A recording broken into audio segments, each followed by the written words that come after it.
Good morning मित्र, आप सबનું સ્વાગત છે આજના એક નવા બ્લોગમાં। ચાલો મિત્રો, આપણે એ જગ્યાએ જવા માટે જઈ છીએ રહ્યા હું જઈને આપણે આપ સૌને ચાલો મિત્રો, આપણે પહોંચી ગયા છીએ સ્કૂલ હું છે આજ પ્રોગ્રામ 1K5 હું જઈને આપણે આપ સૌને મળીએ।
आनंद माहौल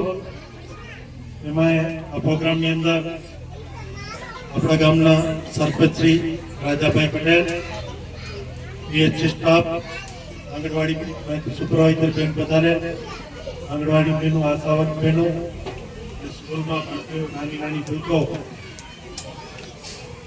हम तो अमे प्रोग्राम में जता हम आनंद आज अनेरो आनंद से आज खास भूलकाओ नाना नाना છોકરાઓનો પ્રોગ્રામ એટલે આનંદની વાત આજે ખાસ તો ભાષણ કરવાનું હોતું નથી પણ જે આંગણવાડીમાંથી બેન પધારે છે સુપરવાઇઝર તરીકે એમની કામગીરી પ્રશંસનીય છે। એ અવારનવાર આ ગામે આવતા હોય છે અને પૂરેપૂરી કાળજી રાખે છે અને એમની ફરજમાં આવે છે ફરજ પૂરેપૂરી નિભાવે છે। બેનને ખરેખર હું અભિનંદન આપું છું કે નાના બાળકોનો આંગણવાડી ચલાવતા બેનો એટલે નાના બાળકો એક ભગવાનનું સ્વરૂપ હોય અને એની કાળજી રાખવી એટલે એ ભગવાન સમાન કહેવાય। આજે આંગણવાડી બહેનોને ખાસ કહેવા માંગુ છું કે जो मारी शुरुआत कहूं તમને तो आज हूँ गामनी अंदर माजी सरपंच छूं અને એક મારી રીતે કહું તો સારા સારા ફિટનેસ તરીકે છે પણ એનો છાય હોય, એનો જસ હોય તો નાના ભૂલકાઓ છે. તમને વાત કરું કે 92 ની અંદર હું મધ્યાહન ભોજન ચલાવતો. વેરાપ્રપ ની અંદર મેં મધ્યાહન ભોજનની શુભ શરૂઆત કરેલી. ત્યારે એક નાજુક પરિસ્થિતિ, ગુનાગામથી વેરાપ્રપ જતો એટલે હું હાલીને જતો, અને પછી મેં 300 રૂપિયાની સાયકલ લીધેલી. સાયકલ થી હું મધ્યાહન ભોજન ચલાવતો. પણ ત્યારે મને એમ હતું કે આ બાળકોનું કંઈક આપણે ખ્યાલ રાખવો જોઈએ. આપણે કોઈ રાજા હરિશ્ચંદ્ર નથી, પણ હું મધ્યાહન ભોજન એવી રીતે ચલાવતો કે અઠવાડિયાની એક દિવસ મારા તરફથી નિષ્ઠાન બાળકોને હકીકત છે. અને પછી મેં રેસ્ટિંગ સભાડી એટલે હું મધ્યાહન ભોજન બીજા ભાઈને મેં ચલાવવા દીધું હતું, પણ હું દરરોજ એને સાંજ સંભાળ રાખવા જતો કે બાળકોને કેવું ખવડાવે છે. આજે તમને ખાસ કહું તો આજે જે બાળકોને આપણે ખવડાવશું ને તો એનું પરિણામ તમને આગળ જતા જશે, તમને ખબર પડશે. હું આજે એનું પરિણામ મને મળ્યું છે. હું બાળકોના આશીર્વાદથી કંઈક થઉં એવું મને લાગી રહ્યું છે. એટલે ખાસ બહેનોને મારી નમ્ર વિનંતી છે કે બાળકો આપણા કને દુઃખી ન હોવું જોઈએ. સરકાર આપણને પૂરેપૂરો અત્યારે આપે છે, તો આપણે બાળકોને પૂરેપૂરો એનો પોષણ મળે એવો પૌષ્ટિક ખોરાક આપી.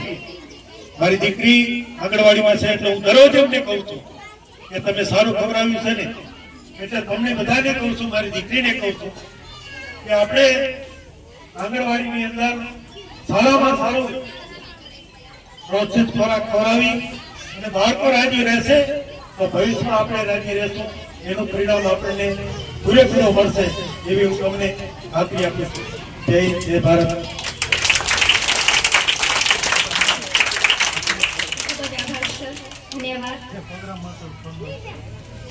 પોષણ એટલે શરીરનો વિકાસ, કાર્ય કરવાની શક્તિ.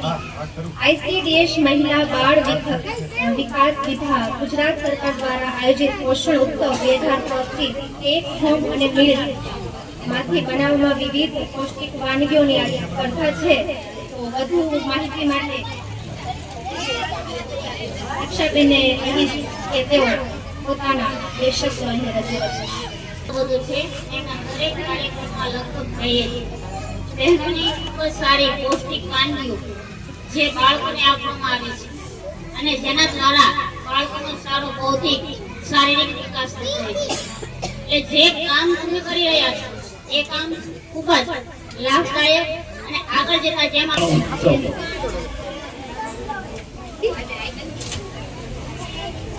આપણે જોઈ રહ્યા છે કે આઈસીડીએસ આંગણવાડી કેન્દ્રના સહયોગથી નાના ભૂલકાઓની અંદર વિકાસ અને વૃદ્ધિ ખૂબ જ શબ્દ એટલે કે આપણા જે ધાર્મિક પ્રસંગોમાં જે ઉત્સાહપૂર્વક ઉજવણી થઈ રહી હોય છે એનાથી પણ વિશેષ એક આનંદ ઉત્સવ એટલે પોષણ ઉત્સવ આપણે સમજવો જોઈએ. અને ખાસ કરીને આજે જે વાનગી નિર્દેશન રાખવામાં આવેલું છે એમનો પણ ઉદ્દેશ્ય એ છે કે આજે શાળાએ જતી જે દીકરીઓ છે અહીંથી સ્ટેજ ઉપરથી પધારેલા મહેમાનશ્રીઓ કરશે, ત્યારબાદ દીકરીઓ માટે એચપી એક્ઝામિનેશન કેમ્પ પણ રાખેલો છે. કારણ કે પોષણની વાત થતી હોય ત્યારે આપણા સ્વાસ્થ્યને તંદુરસ્ત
સૌને આજનો બ્લોગ પસંદ આવે લાઈક કરો, શેર કરો અને સબસ્ક્રાઈબ કરો. બેલ આઇકન દબાવવાનું ભૂલતા નહીં. મળીએ એક નવા બ્લોગમાં. Bye bye.